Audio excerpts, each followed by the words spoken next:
Welcome to the Channel Movies 360 Kill Count, where we count all the kills and deaths in a movie. I'm Maroot, and today we are looking at movie Damsel, released in 2024, directed by Juan Carlos and written by Dan Mazzeo.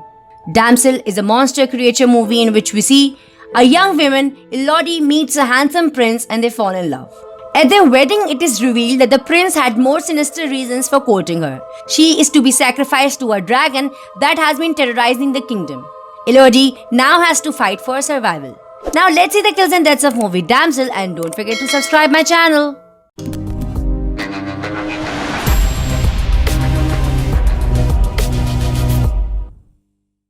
In the kingdom of Aura, the king and his knights ride through the hills as they chase a dragon. They follow the beast into a cave where the group sees something that leaves them in shock. At that moment, the dragon flies in and breathes fire to kill most of the knights in one go.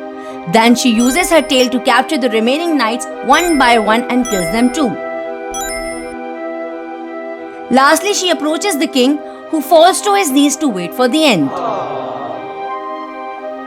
Next we see Elodie hears a noise and turns around to notice a light inside a cave. So she goes inside to find a bird on fire. Elodie immediately uses some dirt to put the fire out, but it's too late. The bird is already dead. Suddenly a roar echoes in the cave and hundreds of birds on fire come out, flying above Elodie for a few minutes before they drop dead around her. With the little bodies serving as lights, Elodie tries to look for an exit only to freeze when she sees the dragon coming.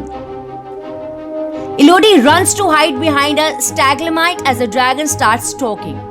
The dragon tells Elodie to run and she does so as she screams, managing to enter a tunnel as the dragon breathes fire behind her. The flames enter the tunnel too, but Elodie manages to find a safe spot just in time. There's a burnt body there and she realizes it's the girl she saw on the balcony. When she hears the dragon coming after her again, Elodie tries to escape through a small hole.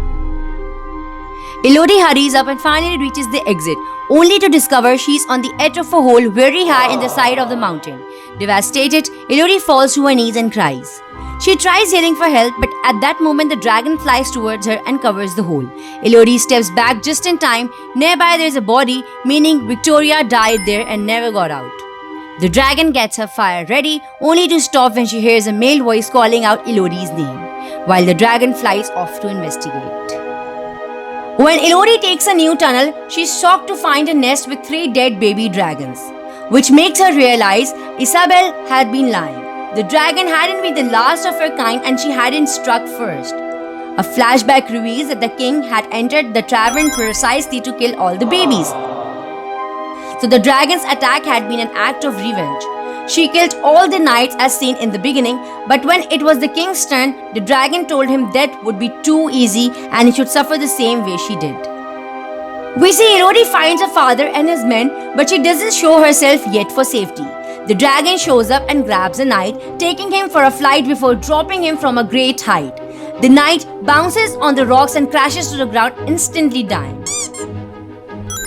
Then the dragon grabs the second knight and crushes him under the paw before interrogating Bayford. He explains he's here to save his daughter and tries to attack with his sword, but the dragon grabs him with the tail and disarms him before dropping him. While Elodie sneaks around waiting for the right time, the dragon tells Bayford to call his daughter. But Bayford orders Elodie not to come out, causing the dragon to push him down and stab him right in the heart with a claw. Elodie cannot help making a noise as she cries and the dragon starts searching for her. But luckily at that moment, the guide also makes a noise and the dragon goes after him, thinking it's Elodie. With the dragon gone, Elodie says goodbye to her father and kisses his forehead before he dies. Then she uses the rope left by him to start climbing out of the tavern. Meanwhile, the dragon finds the guide and crushes him to death before coming after Elodie, who manages to climb fast enough to avoid the flames that now cover the entrance. Elodie immediately gets on her father's horse, but only rides for a few moments before jumping off to hide under some rocks. Since the horse keeps going, the dragon is strict and continues to follow it to burn it to death. Meanwhile, in the castle, another wedding is being celebrated so they can trick the third girl of this generation. Suddenly, Elodie walks in, telling the bride to take her family and run away. Then Elodie tells the locals they can also run away if they want, but only the servants take her seriously and leave. At that moment, the dragon shows up and breathes fire on everyone present, killing Isabel and every person in the royal line to finally end it. Soon the castle crumbles down, but Elodie walks away with her head held high.